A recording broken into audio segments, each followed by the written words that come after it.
down at Gillette Stadium yesterday with mandatory minicamp. Our friend, Patriots insider Tom E Curran from NBC Sports Boston. Tom E, good afternoon.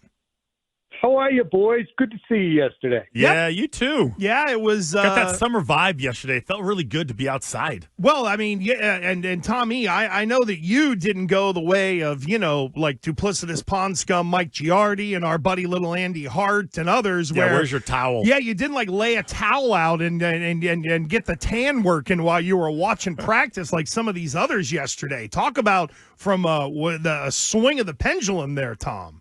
They're laying out getting I was under sun. the shade tree. Yeah. Tom's got fair skin. He needs the hat and the shade. What are you SPF wise, Tom? No, I'm not kidding because 50. There you go. Absolutely. There you go. Yeah. No, I've had enough stuff scraped off me. Public service announcement. Yeah. There you go. Should constantly go to your dermatologist because the most insipid skin cancer is melanoma, and melanoma is one that burrows. So if you see something on your skin that's small, it could be worth checking out because melanoma goes down. I've had a couple squamouses.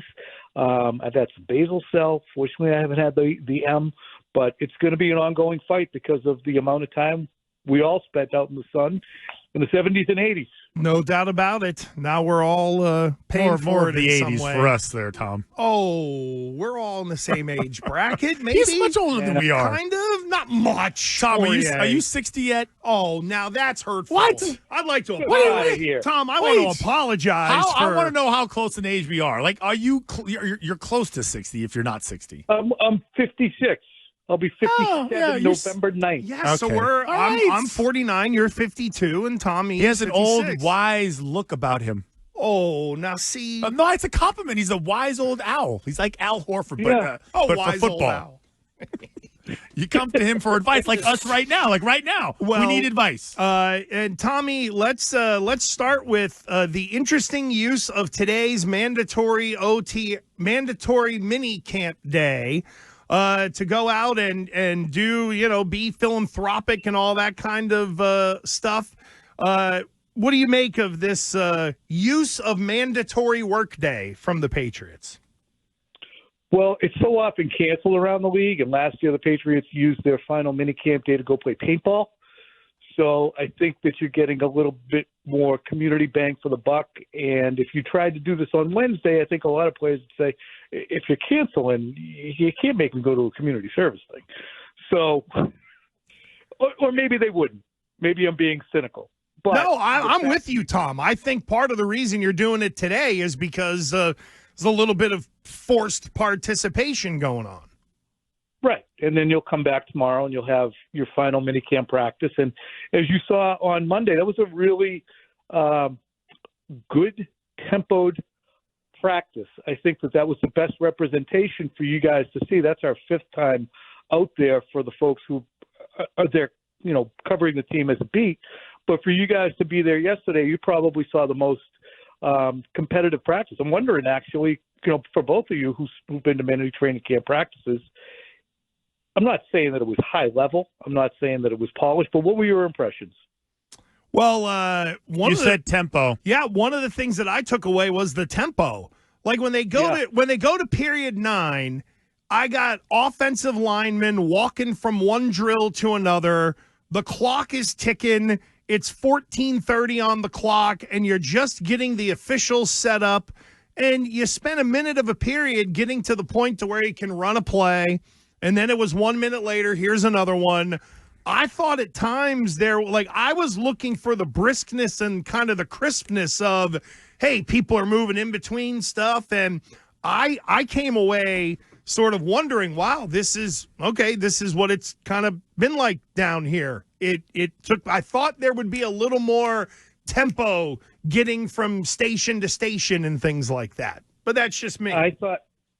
And to me, I think the tempo was quicker than it had been.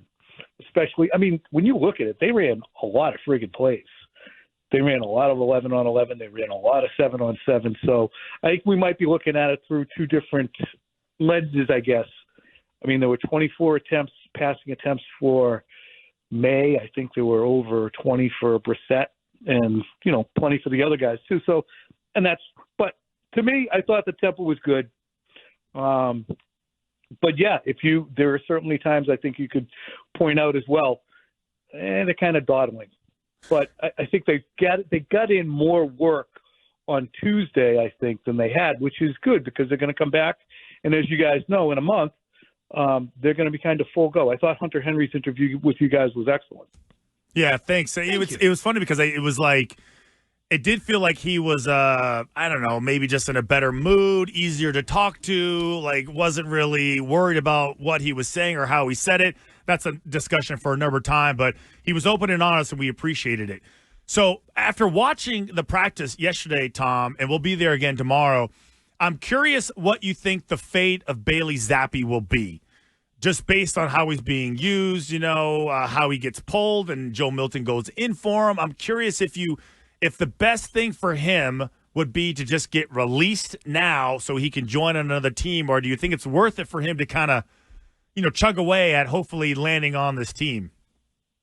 I think probably the sooner that Drake May makes himself look completely conceivable as a backup to Brissett at the beginning of the year, meaning we all know that he's got the physical skill and talent to do that, but does he have command at the line of scrimmage? Does he have an understanding of how to get in and out of plays? Does he understand the play calls in and out of the huddle? And I think he's trending toward that. So to do Bailey Zappi a solid, you would probably move on from him prior to training camp beginning, so that when the inevitable injuries come around the league, he has an opportunity to go to those places. I don't think that you're going to sit there and say, okay, we're going to hold on to him as a trade chip. So I think you would do him a solid.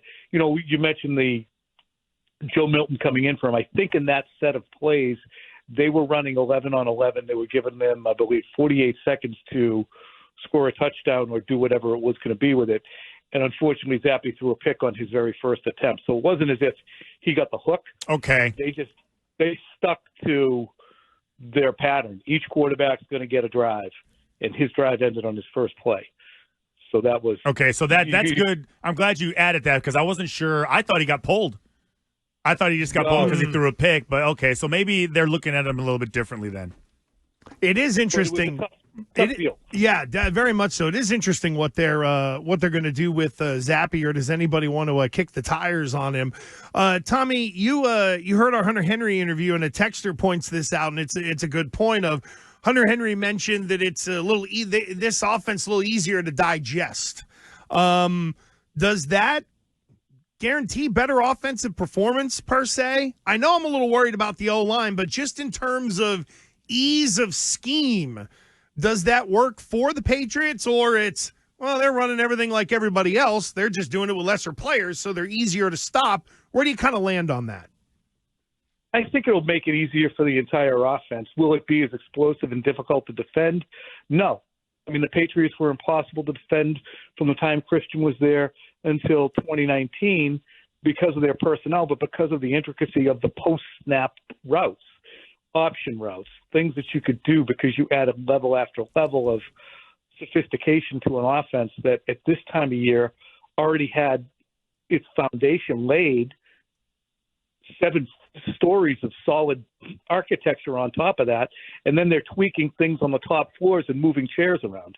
They've just barely dug a hole with this offense, if we're using the house metaphor. Yeah. So it's going to be what's different. What's interesting is I continue to come back to 2022 because the Patriots' heart was in the right place. They were post-Brady, they're post-McDaniels, and like, we got to simplify this stuff. That's what they tried to do during that offseason with Patricia and Judge. And as Brian Hoyer told us on our podcast, as was so frequently pointed out, they weren't able to answer questions and understand, well, what do we do if this doesn't work? What do we go to? So that's where they got stuck. But they were trying to simplify it then, and they're still trying to simplify it, but they have, plumbers doing the plumbing as opposed to electricians doing the plumbing. I thought it was, I think that's a good one. That's a good line. Yeah. I feel like every conversation we have with you when the fall comes around is going to start with some version of a Drake May question. But watching yesterday, I was like, wow, there's Christian Gonzalez out there, like wearing number 0. I'm like, I feel like when it comes to the defensive side of the ball, he may be like the one guy we're all kind of paying attention to, right? Got a little taste of him, like kind of, a little bit last year, then he gets hurt. How did he look, or can you even tell based on what they're doing? Honest to God, I was so offense-centric, and I think it's such an unfair fight right now. Yeah. That I didn't really watch Gonzalez because he's almost at a point, even after 4 games and 1 preseason, I'm like, oh, that's a check mark. That's, along with Barmore, their most skilled defensive player. So what'll be interesting to me is to see what they do on the other side. Because do they go with a Jonathan Jones, Alex Austin, who played well at the end of last year and they've brought back and have spoken very highly of? They have a shutdown corner, and they're still, if they want to get better, Steph Gilmore is still out there. But I look at that defense, and Hunter Henry said it probably to you. He definitely said it to me yesterday when I talked about how choppy it looked at times last week, and yesterday was a little better. And he said, the defense is really good. He goes, it's a really hard defense to make yards and make completions on. And it is. You saw it yesterday. There's not a lot of room for the receivers to operate and people running, completely open. Tommy, we actually had Rhamondre Stevenson, of all people, kind of roll out, hey, close to an extension being done. What are you hearing? What do you know? This is real positive news for the Patriots because they're going to need this guy this year and maybe even next year. They're going to need to lean on Rhamondre pretty heavily. What do you know about how far along this thing is? Just what he said, that we're close. And it will be interesting to see what the numbers would be because, Rhamondre Stevenson is a good player. I felt that he was, going into last year, one of the top 10 backs in the league in terms of as a pass catcher, as a runner, as a player who can, assume 30% of a share of the offense from scrimmage, both catching and receiving. And then last year he was outplayed by Ezekiel Elliott. Elliott led the team in receiving. He led the team in rushing. So he had a difficult year. So will it be a reasonable running back contract that's very easy to check off? Or will it be a lucrative one? That, to me, will be interesting to see because we all know that the running back market is depressed. But I do think he is an integral part of their team. And as a 4th-round pick, I'm sure he looks forward to and is hopeful of getting a decent bump. But you do have guys like Judon who are perhaps underpaid, definitely underpaid relative to other good players at their position who might have more complicated contracts to achieve because of the amount of them and their age. Who wasn't there, Tom? Was there any, because you mentioned Jonathan Jones. Was he there yesterday? Yep. Okay. Bourne, Strange, Josh Uche, and a lot of these were injury related. So, we looked at Devon Godshaw. He didn't take part a lot he was out there, but he wasn't partaking as much. And, Phil Perry pointed out to me as we were talking, he's like, he doesn't have, I think there's nothing guaranteed in his deal right now. And he's been bumped a couple of times, but, they've talked quite extensively, or Bill did, about what a good player he was. Does he feel as if he's a player who might be worthy of a bump as well? So, and I think all of these players would look at, well, they didn't sign anybody in free agency. They did have a bunch of cap space. They said they want to burn money. Where's mine? You can't blame them. They might be saying, we're rolling it forward to next year where we can try and make a run at Devontae Adams. and other players. So just remember that there. Yeah, there's that. You got to find a way to motivate people, and money motivates a lot of guys. Our guy Tom Curran bringing the heat. Tommy, thank you, friend. We appreciate it. We'll catch you next week. All right, guys. Thanks so much. There you go.